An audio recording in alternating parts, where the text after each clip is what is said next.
Hello everyone! After last week's review, I wanted to do something bright and cheery, so today we're going to talk about Roman Holiday. This 1953 release was directed by William Wyler and stars Gregory Peck and Audrey Hepburn.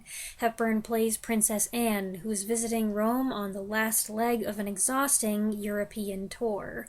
Overworked and fed up with the restrictions in her life, she escapes in the night with the intention of enjoying herself just for a couple hours. But the sedative her doctor administered to quell a breakdown starts making her drowsy. American reporter Joe Bradley, Gregory Peck, finds her sleeping outside. Though he fails to recognize her, he's afraid she'll get herself arrested, so he reluctantly brings her to his apartment. The next day, he realizes who she is and how much an exclusive inside scoop on this renegade royal heir will be worth, so feigning ignorance of her identity, Joe takes the princess on a tour of Rome that neither of them will ever forget. I'll tell ya, I wasn't so enamored of Roman Holiday the first time I saw it. I don't remember how old I was. I think I was in my early teens. And I thought it was funny, but I didn't like the ending. And for me, that cast a pall over the whole thing. And then, a few years later, I went to a movie night at a friend's house. I knew the movie was going to be Roman Holiday, and I was like, well, okay. But this time, I had a very different response. Maybe it was the setting, a dark living room surrounded by good friends who loved the movie and yummy snacks.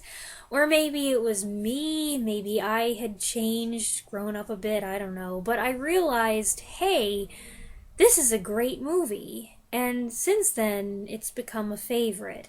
I especially like it as a comfort watch. It's something cozy that I seek out sometimes when I'm not feeling well or I'm in a certain mood. I can't explain why some movies appeal to me that way. It's just how it is. And Roman Holiday never disappoints. It's light, funny, charming, and romantic. The titles read Introducing Audrey Hepburn. She had made a few small film appearances before this, but Roman Holiday was her first starring role, and she is perfectly cast. She embodies a real princess's grace, poise, and dignity. She has an ingenue's naive charm, plus she has a sense of fragility, long-suffering, and despair.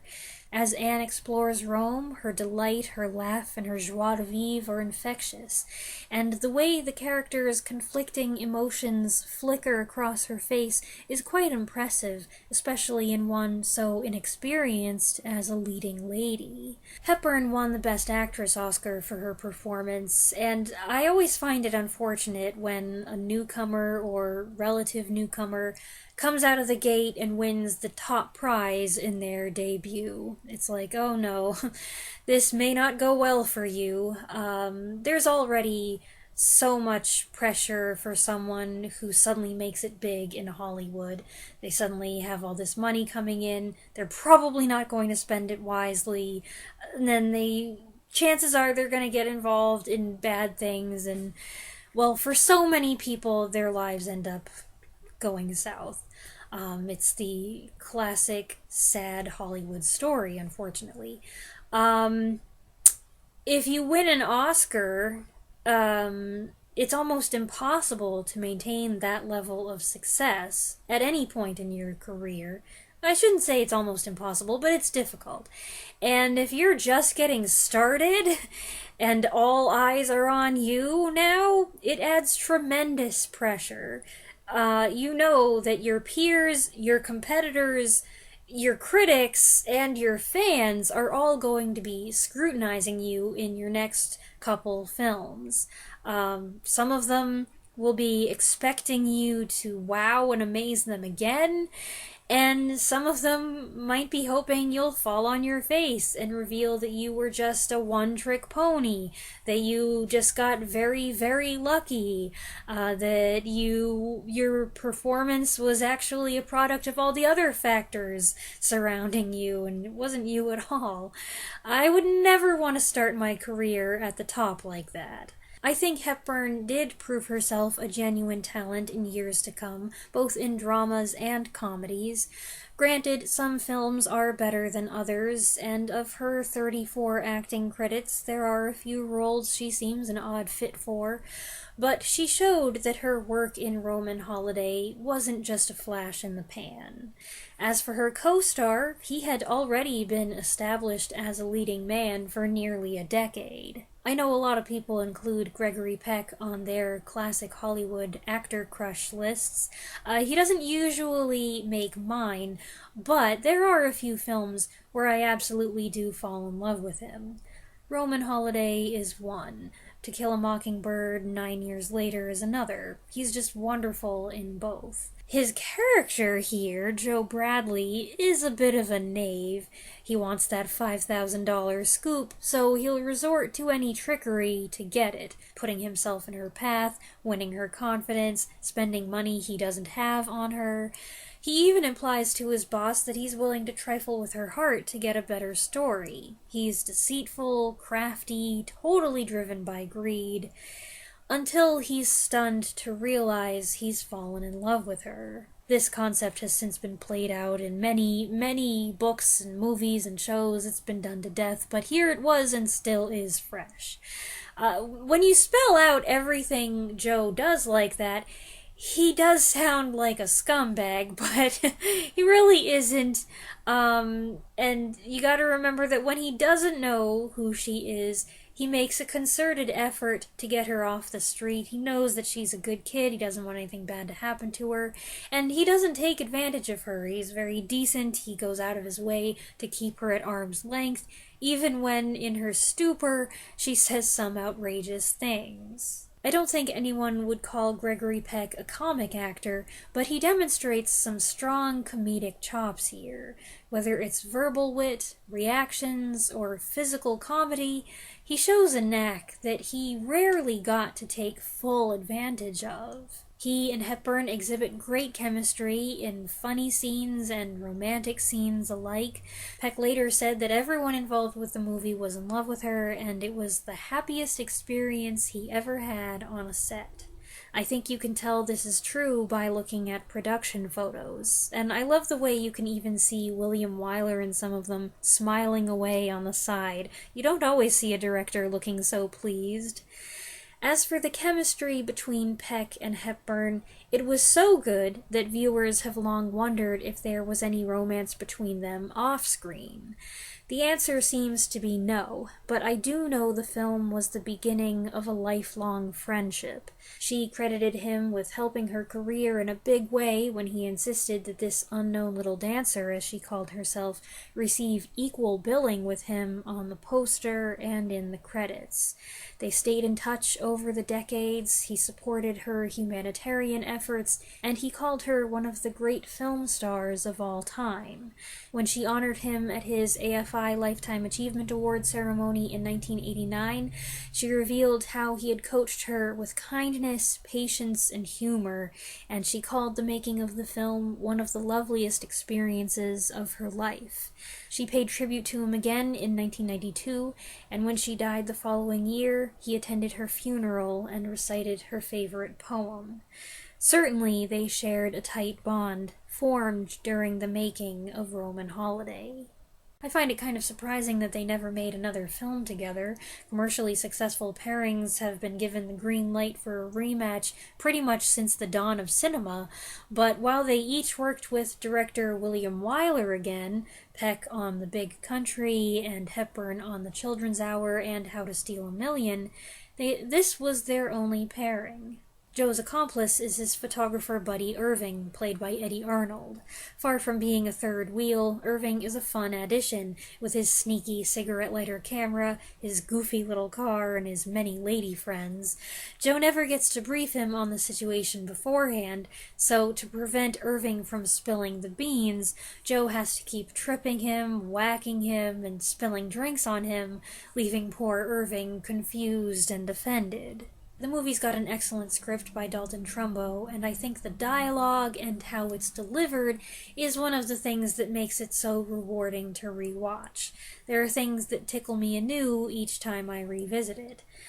But the physical stuff is great too. Sleepy Anne following Joe to his apartment, the way he flips her onto the couch, her alarmed look before she checks the pajamas, and who can forget the iconic Mouth of Truth scene, which is even better if you know the now famous trivia that Joe pretending to lose his hand was an unscripted prank that Peck pulled on Hepburn. Her reactions and then his reaction to her are all real. They kept the camera rolling and captured a magical moment that turned out to be a highlight of the film. I know there's a lot of competition out there in the let's marvel at the beauty and wonder of Italy subgenre, but I think this is my favorite entry.